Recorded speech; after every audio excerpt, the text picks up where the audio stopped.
Bismillahirrahmanirrahim. Assalamualaikum warahmatullahi wabarakatuh. Selamat pagi teman-teman semuanya. Yang kami hormati Ibu Anti Supriyanti selaku dosen mata kuliah Manajemen Agribisnis dan juga teman-teman yang berbahagia. Sebelumnya, kami dari kelompok budidaya bebek petelur ingin mempresentasikan hasil skripsi kami. Sebelumnya, izinkan kami memperkenalkan diri terlebih dahulu. Perkenalkan, nama saya Adelia Wahyu Pastika dengan NIM 142100097. Perkenalkan, saya Pipin Ana Pratiwi dengan NIM 055. Perkenalkan, saya Sabrina Novadelia dengan NIM 134210072. Baik, untuk materi selanjutnya akan dibacakan oleh rekan saya. Baik, latar belakang dari budidaya bebek petelur. Umumnya usaha peternak ditujukan untuk bebek petelur. Sebelum seorang peternak memulai usaha peternakan bebek, sebaiknya menyiapkan diri seperti pemahaman tentang perkandangan, pemilihan bibit unggul, pemilihan pakan ternak, pengelolaan, dan pemasaran hasil. Produksi telur rata-rata bebek lokal berkisar antara 200 hingga 300 butir per tahun dengan berat rata-rata 70 gram. Hasil budidaya ternak bebek petelur terdiri hasil utama, sampingan, dan limbah.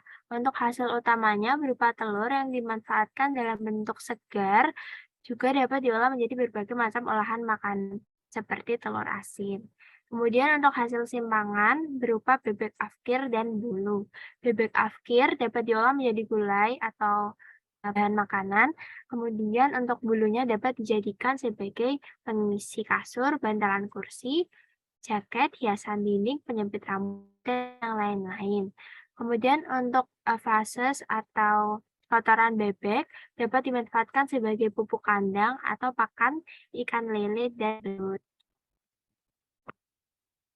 Kemudian untuk poin pada presentasi ini adalah yang pertama, rancangan produksi, kemudian yang kedua ada biaya produksi, yang ketiga ada pengorganisasian input dan sarana produksi, yang keempat ada kegiatan produksi, yang kelima ada pengawasan, yang keenam ada pemasaran, dan yang terakhir adalah evaluasi pengendalian produksi.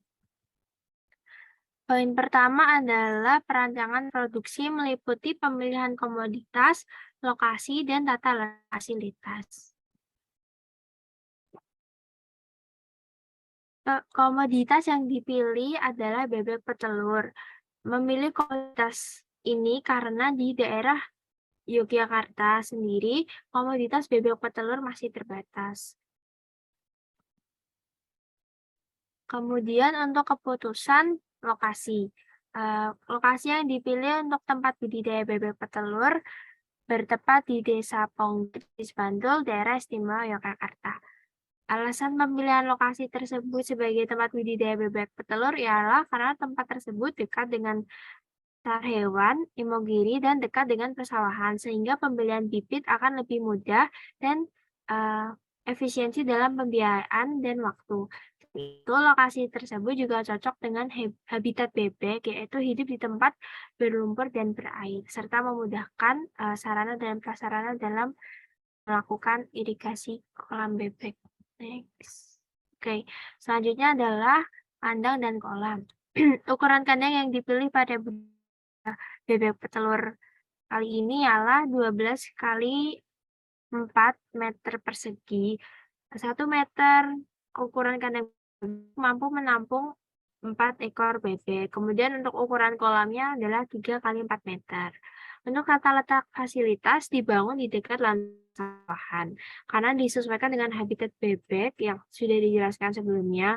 Selain itu, untuk memudahkan sistem irigasi pengairan kolam dan media tempat bertelur bebek berasal dari jerami sisa panen padi, sehingga akan lebih menghemat pengeluaran biaya produksi. Selanjutnya adalah poin kedua, yaitu biaya produksi budidaya bebek telur. Kemudian untuk anggaran biayanya adalah pertama bibit bebek berumur 4 bulan sebanyak 50 ekor dengan total biaya 4.500.000. Kemudian pakan sentra sebanyak 10 kilo dengan total biaya 460.000. Kemudian untuk pakan katul sebanyak 20 kilo dengan total 370.000 rupiah. Kemudian untuk vaksin ND5 sebanyak 100 dosis memakan biaya sebanyak 25.000 rupiah. Kemudian untuk pemeliharaan kandang meliputi rinso 1 saset sebanyak 250 ml seharga 5.000 rupiah. Kemudian untuk alat penyemprotan air atau disinfektan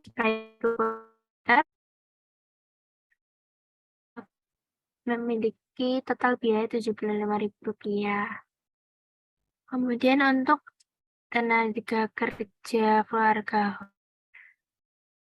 meliputi pemberian makan 1 orang 1 kali hok dikali 30 hari sebanyak 30 hok. Kemudian untuk pengambilan telur 1 orang dikali 1 hok dikali 30 hari sama dengan 30 hok. 1 hok setara 2 jam. Dengan total biaya pengeluaran adalah 0 rupiah karena berasal dari tenaga kerja keluarga, berasal dari keluarga. Kemudian total seluruh biaya sarana produksi budidaya bebek petelur sebanyak 5.410.000 rupiah. Baik, selanjutnya yaitu pengorganisasian input dan sarana produksi, yaitu meliputi perencanaan persediaan, pengadaan, penyimpanan, pengalokasian, dan pemeliharaan.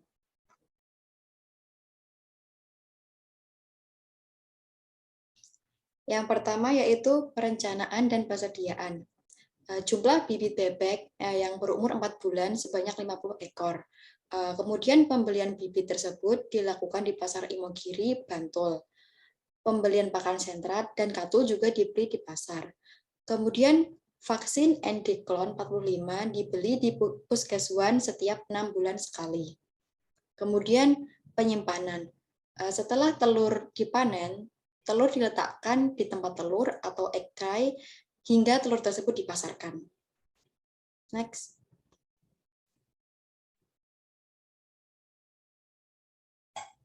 Yang ketiga yaitu pengalokasian. Ketika ada bebek yang sakit, segera dipisahkan sehingga penularan dapat diminimalkan, terutama penyakit yang disebabkan oleh infeksius. Sedangkan itik yang mati segera dikeluarkan dari kandang dan dimusnahkan dengan cara dikubur. Kemudian yang keempat yaitu pemeliharaan. Pemeliharaan bebek sistem semi ekstensif, yaitu bebek kandang dibebaskan, namun juga masih dalam pengawasan peternak, yaitu yang meliputi pertama melakukan vaksinasi 6 bulan sekali, pemberian makan pada pagi dan sore hari, pembersihan kandang dalam 2 minggu sekali, mengganti media telur bebek seminggu sekali, dan memisahkan bebek yang sakit ataupun mati.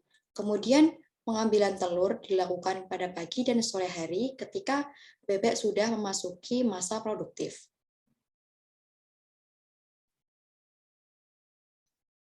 Yang keempat yaitu kegiatan produksi. Pada kegiatan produksi, kandang dibangun di dekat lahan persawahan yang ditanami tanaman padi, sehingga jerami dari tanaman padi tersebut akan dimanfaatkan untuk media alas bertelur bebek. Lalu untuk pembuangan kotoran bebek dilakukan ke sawah dan digunakan sebagai pupuk.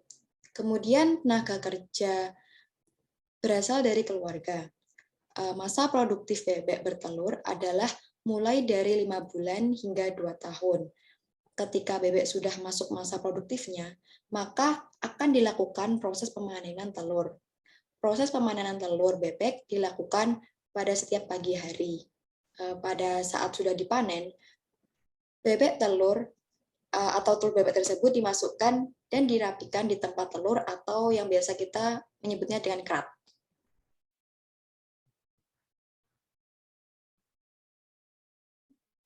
Baik, poin selanjutnya adalah pengawasan. Proses pengawasan yaitu yang pertama ada bebek yang sakit, dipisahkan dan diberi penanganan medis. Lalu perbaikan kandang dan pembersihan kandang itu dilakukan 2 minggu sekali.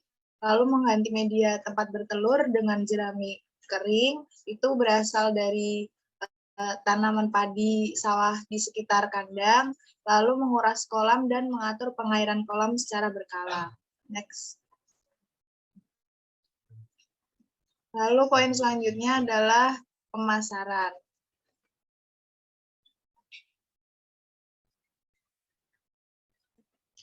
Hasil produksi berupa telur bebek ini akan dipasarkan ke pengepul ataupun pengecer dan juga pasar tradisional. Dan nantinya telur bebek tersebut ini akan dijual ke tempat produksi telur asin sebagai bahan baku pembuatan olahan dan juga dipasarkan ke pedagang kaki seperti penjual martabak, penjual nasi goreng, dan juga bakmi Jawa. Sebelum penjualan, telur-telur ini disortir terlebih dahulu, dipilih telur bebek yang biru mengkilap dan tidak pecah ataupun rusak. Selain itu, telur bebek juga dibedakan berdasarkan ukurannya. Untuk ukuran A, telur bebek yang berukuran besar, lalu ada ukuran B untuk telur bebek berukuran sedang, dan ukuran C untuk telur bebek yang berukuran kecil. Nah, poin yang terakhir adalah evaluasi dan pengendalian produksi. Evaluasi dilakukan secara berkala, contohnya ketika adanya penurunan produksi telur bebek. Ketika produksi telur bebek mengalami penurunan, maka dibutuhkan upaya evaluasi untuk mengetahui faktor-faktor penyebabnya. Contohnya saat musim penghujan. Saat musim hujan, bebek-bebek akan mengalami stres karena mendengar suara hujan dan juga petir, sehingga akan terjadi penurunan produksi telur bebek. Nah, pada saat itulah dilakukan evaluasi agar meminimalisir kesalahan terjadi. Lalu, untuk pengendalian produksi, dilakukan dengan pemberian pakan ternak, pengambilan telur, pembersihan kandang secara rutin, dan juga tepat. Baik, sekian yang dapat kelompok kami sampaikan. Apabila kurangnya mohon maaf. Wassalamualaikum warahmatullahi wabarakatuh.